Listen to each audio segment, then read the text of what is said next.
मित्रों नमस्कार। अपने बीच भारतीय जनता पार्टी के माननीय राष्ट्रीय प्रवक्ता गौरव भाटिया जी आपको संबोधित करेंगे। मेरा विनम्र निवेदन है माननीय भाटिया जी से कि आप सभी पत्रकार मित्रों को संबोधित करें। बहुत बहुत धन्यवाद संजय मयूख जी। सभी पत्रकार बंधुओं को भारतीय जनता पार्टी की तरफ से नववर्ष की शुभकामनाएं भी। ये प्रेस वार्ता जो कट्टर बेईमान पापी आपके कन्वीनर अरविंद केजरीवाल घबरा के थरथर कांप रहे हैं, उस विषय पे है। और इस मंच से आज जो जनता के सवाल हम उठाने जा रहे हैं, हमें यकीन है कि कट्टर बेईमान अरविंद केजरीवाल एक शब्द उत्तर नहीं देंगे। और ऐसा क्यों है मैं आपको बताता हूं। जांच एजेंसियां आज बाज बनके ईमानदारी से भ्रष्टाचारियों को काट रही हैं, उनसे जनता की जो गाड़ी कमाई है उसका हिसाब मांग रही हैं। लेकिन कट्टर बेईमान अरविंद केजरीवाल जो कभी ये कहते थे कि भारत से भ्रष्टाचार को खत्म करना है, ये दीमक है। आज भारतीय राजनीति का वो भ्रष्टाचारी दीमक बन गए हैं जिनको ये गलत फहमी है, ये गुमा है कि मैं कानून से ऊपर हूं।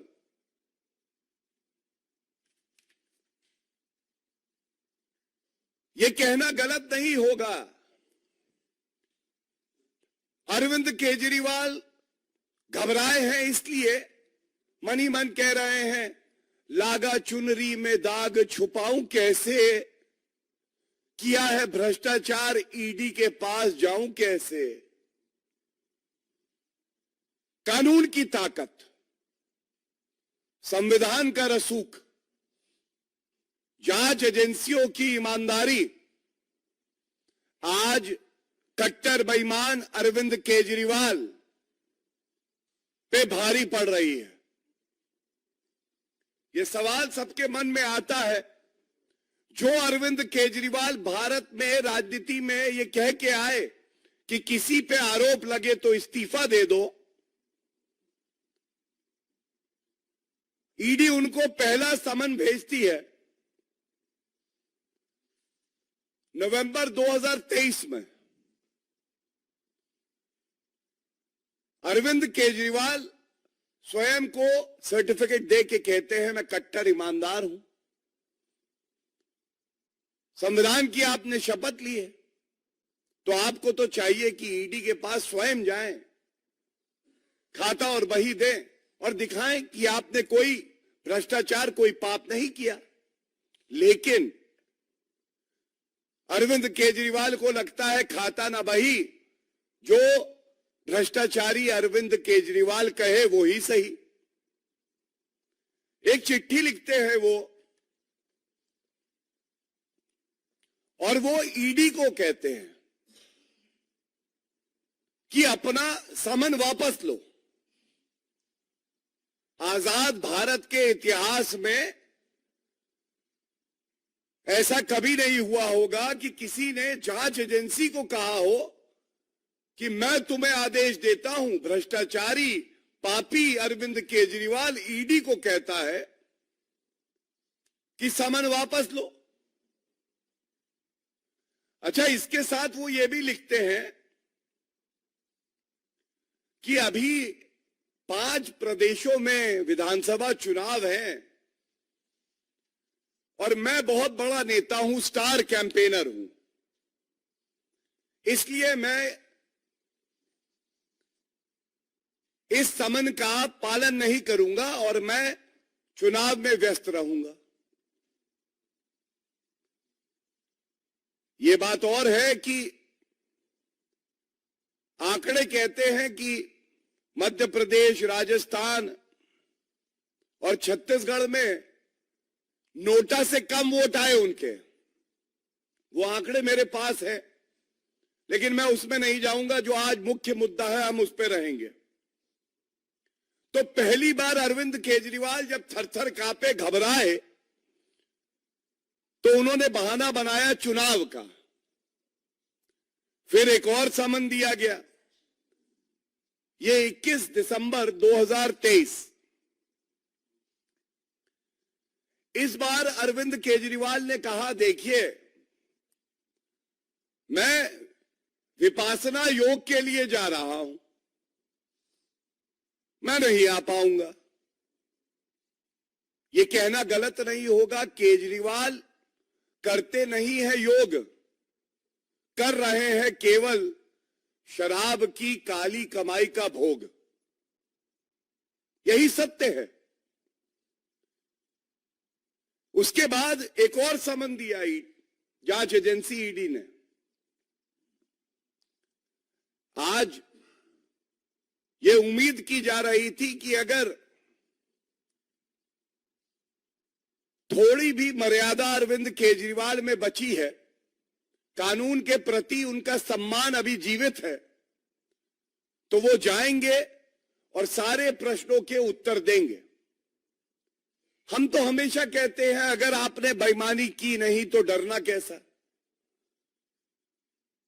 दूध का दूध और शराब की शराब हो जाने दीजिए, सत्य सामने आ जाने दीजिए। लेकिन आज एक और नया बहाना आया।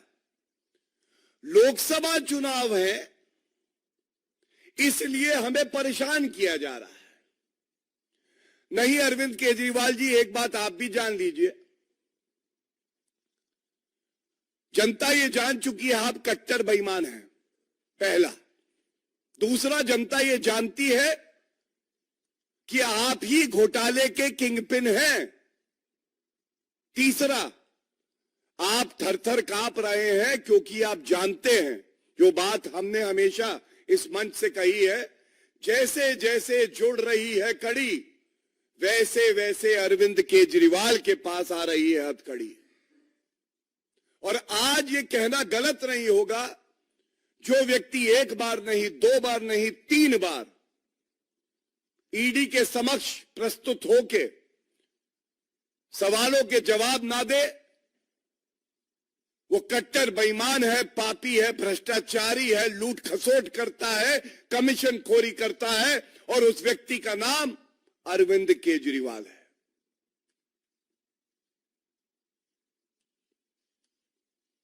It would not be wrong to say that Mr. Arvind Kejriwal today is afraid because he knows that his arrest is imminent. He is aware that he is the kingpin, and having no answers, he is trying to evade the process of law. Mr. Arvind Kejriwal, you are not above the law of the country. When you order the investigating agency to withdraw the summon, it shows the lack of respect that you have for the rule of law of our country. And I must say, Arvind Kejriwal, you have mastered the art of deceit, corruption, propaganda, and this has become synonymous to you. नौटंकी चलेगी नहीं, और अरविंद केजरीवाल के संदर्भ में यह कहना गलत नहीं होगा कि नौटंकी है फुल, जवाबदेही है गुल। कौन व्यक्ति ये कह सकता है? पहले कहते हो कि घोटाला हुआ नहीं, क्या ये सत्य नहीं है? और ये तथ्य जो है मैं रख रहा हूं। जब इन्होंने कहा कि पूर्व उप मुख्यमंत्री मनीष सिसोदिया कट्टर ईमानदार हैं, मित्रों आज हमें यह याद रखना होगा, 10.5 महीने हो गए, 10.5 महीने हो गए जिसको कट्टर ईमानदार का सर्टिफिकेट देते थे, उस आरोपी को बेल सुप्रीम कोर्ट ने नहीं दी। संजय सिंह इनकी गिरफ्तारी हुई, आज 3 माह से ऊपर हो गया, इनको बेल नहीं मिली। और ये दोनों तो कठपुतली हैं। ये कठपुतली चला कौन रहा है? किंगपिन का नाम है अरविंद केजरीवाल। और सर्वोच्च न्यायालय ने जब सुनवाई हुई, एक बेहद महत्वपूर्ण टिप्पणी करी। उन्होंने कहा ये जो प्रोसीड्स ऑफ क्राइम है, जांच एजेंसियों का केस है कि इस काले धन का प्रयोग पापी आपने अपनी पार्टी की गतिविधियों को बढ़ाने के लिए किया, तो टॉप लीडर से भी पूछताछ क्यों नहीं होती? ये टिप्पणी की गई। और हम सब जानते हैं कि आम आदमी पार्टी पापी आप में बिना अरविंद केजरीवाल से पूछे पत्ता नहीं हिलता। तो ये इतना बड़ा शराब का घोटाला कैसे हो गया? आज अरविंद केजरीवाल को ईडी के समक्ष जाके सारे तथ्य रखने चाहिए थे, सारे साक्ष्य रखते और दिखा देते जनता को कि अगर उन्होंने कहा था कि ईमानदारी की राजनीति करने वो आए हैं, तो उस पथ पे वो चल रहे हैं। लेकिन ऐसा हुआ नहीं और ये बहुत दुख की बात है। और इसके साथ ये भी आज पूछा जाएगा, ये बार बार जो कहते हैं कि चुनाव आ रहा है, विपक्ष के नेताओं को परेशान किया जा रहा है। 2 पहलू बड़े महत्वपूर्ण हैं। पहला, एक सर्वोच्च न्यायालय या उच्च न्यायालय का आदेश दिखाएं, विपक्षी पार्टी का कोई नेता जिसके ऊपर भ्रष्टाचार की कार्रवाई हुई और न्यायालय ने उसको निरस्त कर दिया, रद्द कर दिया। एक नहीं, बल्कि आप सबको ज्ञात है कि 14 पार्टियां सर्वोच्च न्यायालय गई, इसी तरह की दलीलें दी गई और वो याचिका निरस्त हुई। दूसरा, अपने आप को कट्टर ईमानदार कहते हो, इस मंच से चुनौती है अरविंद केजरीवाल, कट्टर बेईमान। ये बताओ, जब आईटी रेड में 550 करोड़ रुपए नगद झारखंड में, उड़ीसा में रेड हो रही थी, पकड़ा गया, तो आपके मुख से एक शब्द नहीं निकला। जब इसी तरह से बेंगलुरु में 125 करोड़ रुपए कैश पकड़ा गया, तो चाहे अरविंद केजरीवाल हो, चाहे इंडी अलायंस के सारे भ्रष्टाचारी नेता हो, इनके मुख से एक शब्द नहीं निकला। इनको जोड़े क्या है? इनको जोड़े है भ्रष्टाचार का गोंद।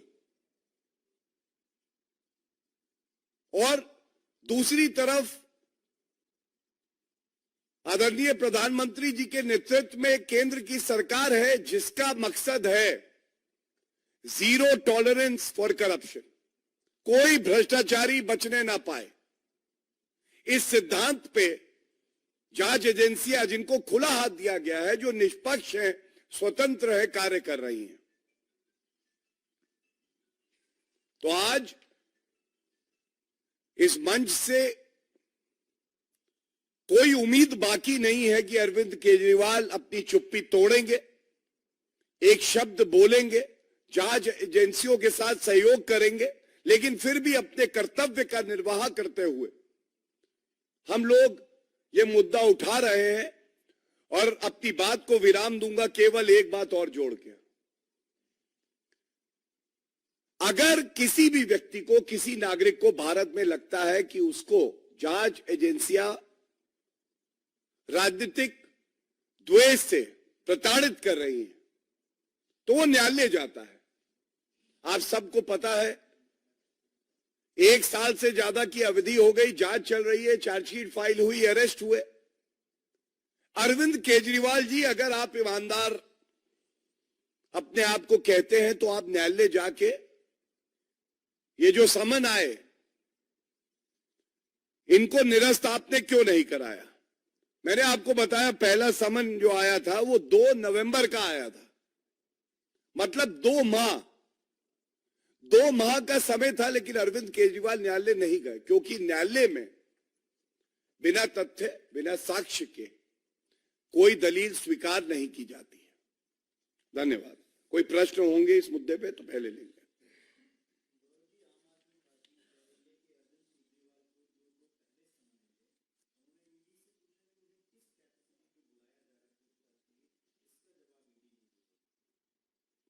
देखिए, मेरे पास वो पत्र है। धन्यवाद, आपने ये प्रश्न पूछा।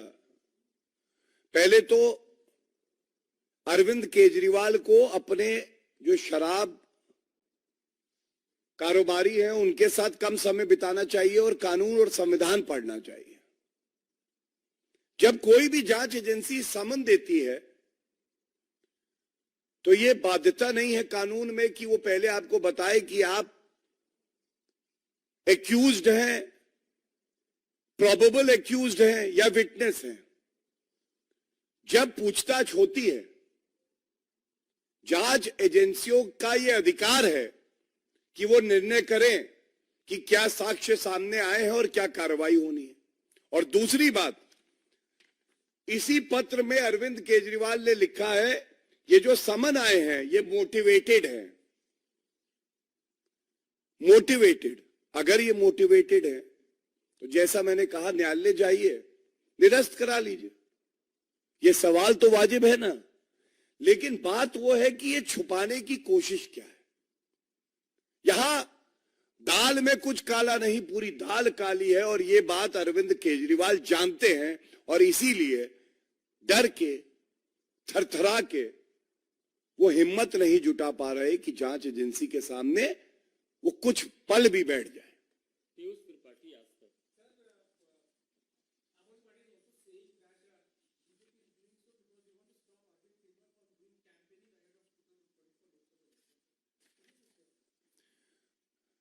पहला सिद्धांत, जांच एजेंसी जब जांच करती हैं तो जांच एजेंसी कोई चुनाव का जो शेड्यूल होता है वो सामने लेके बैठती नहीं है।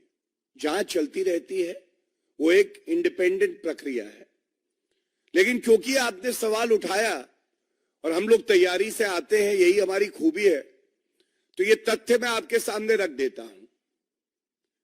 जैसा मैंने आपको बताया कि पहले समन के वक्त अरविंद केजरीवाल जी ने कहा था कि मैं विधानसभा चुनाव करूंगा, स्टार कैंपेनर हूं, यही कहा था। स्टार कैंपेनर ने कैंपेनिंग तो पूरी करी। मध्य प्रदेश में पापी आपके वोट आए 0.54%, नोटा के आए 0.98%, नोटा के आधे। इसी तरह से राजस्थान में 0.38% आए पापी आपके और नोटा के आए 0.96%। और जलील मैं करना नहीं चाहता हूं, वरना छत्तीसगढ़ भी है मेरे पास।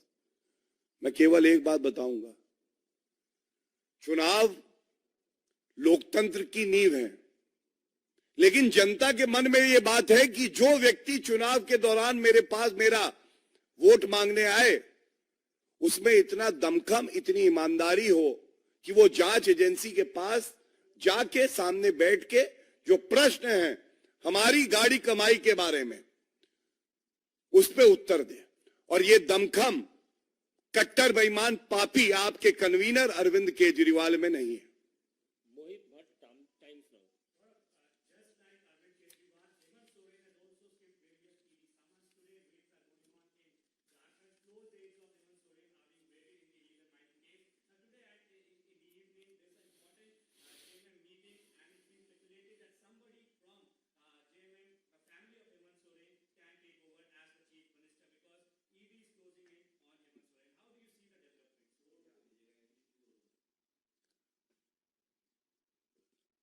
First in English, we all know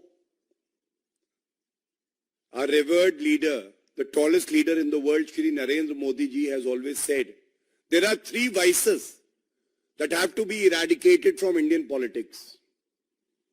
The 3 vices are dynasty over merit. Second, corruption. Third, communal politics. And your question pertains to 2 of them. Hemant Soren evading the summons clearly reveals the same mindset that I have just discussed in the case of Arvind Kejriwal. That first you loot, you indulge in corruption, and then when questions are asked, when you are made accountable for your misdeeds, corruption, you evade the summons. And as media is reporting, they are preparing for the consequences of an arrest that could be made by the investigating agency. It is under the domain of the investigating agency's purview. But who have they selected? Again, from their own family. These are all media speculations. This reveals the dynastic mindset also.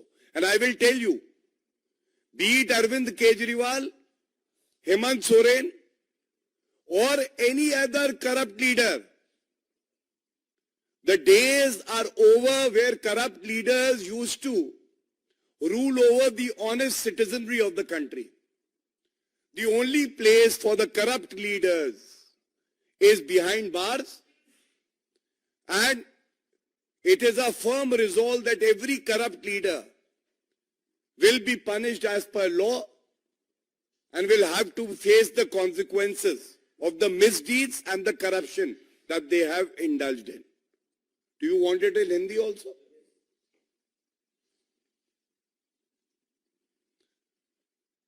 देखिए, इस प्रश्न पे आप याद करिए, Bharatiya Janata party और आदरणीय प्रधानमंत्री श्री नरेंद्र मोदी जी ने हमेशा एक बात कही, ये जो इंडी अलायंस है,